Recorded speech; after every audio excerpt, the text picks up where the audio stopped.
Hello, students. Your topic for today is administrative powers. When you talk about administrative powers, under the legislative power, the administration seeks to lay down a general rule of conduct or policy to be followed in generality of the cases. So, the powers of a legislative nature have already been studied earlier under the heading of delegated legislation. For example, many statutes enable the government to grant exemption from the operation of the concerned statute. So, if exemption is granted to a specified individual, the order may be regarded as administrative, but if the exemption is granted to a class, then the order may be regarded as legislative in nature.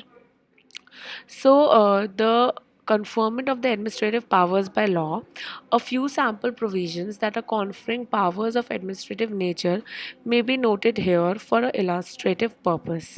Let us understand it by taking some provisions that are conferring discipline over the government servants. The government has power to dismiss, remove, or reduce in rank a government servant, but such a power is exercisable after giving a hearing into the concerned person.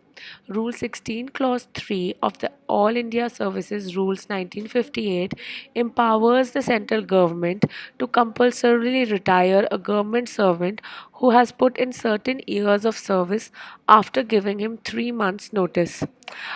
This provision have been held to confer a very wide discretion on the government to retire a government servant without giving him a hearing, and so it is an administrative power.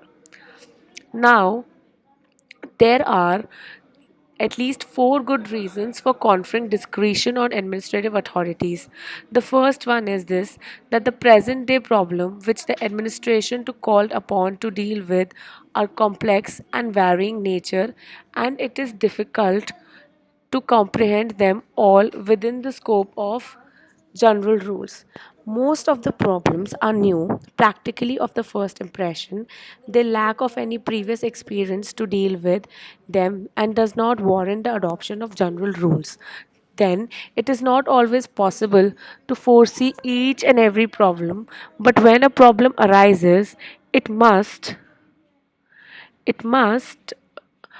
in any case be solved by the administration in spite of the absence of specific rules applicable to the situation.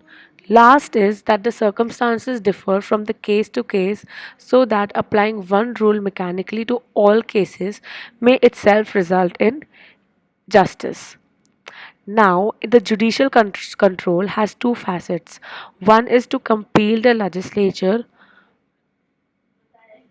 to and from conferring to a broad or uncabined discretionary powers, and the second is that there is a need to have some post decisional review mechanism to ensure that the administrative authorities discharge their functions according to law and within legal limits express or implied.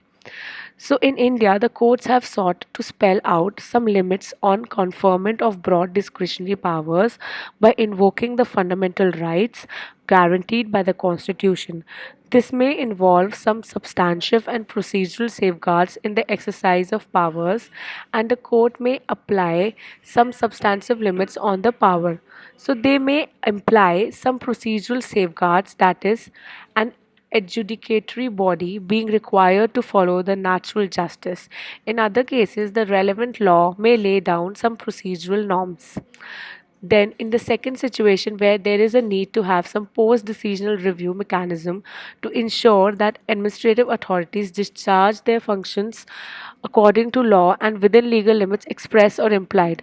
To some extent, this important rule is discharged by courts. The courts control the exercise of discretion by the administration, and for this purpose, they have evolved several norms. That's all for today. Thank you.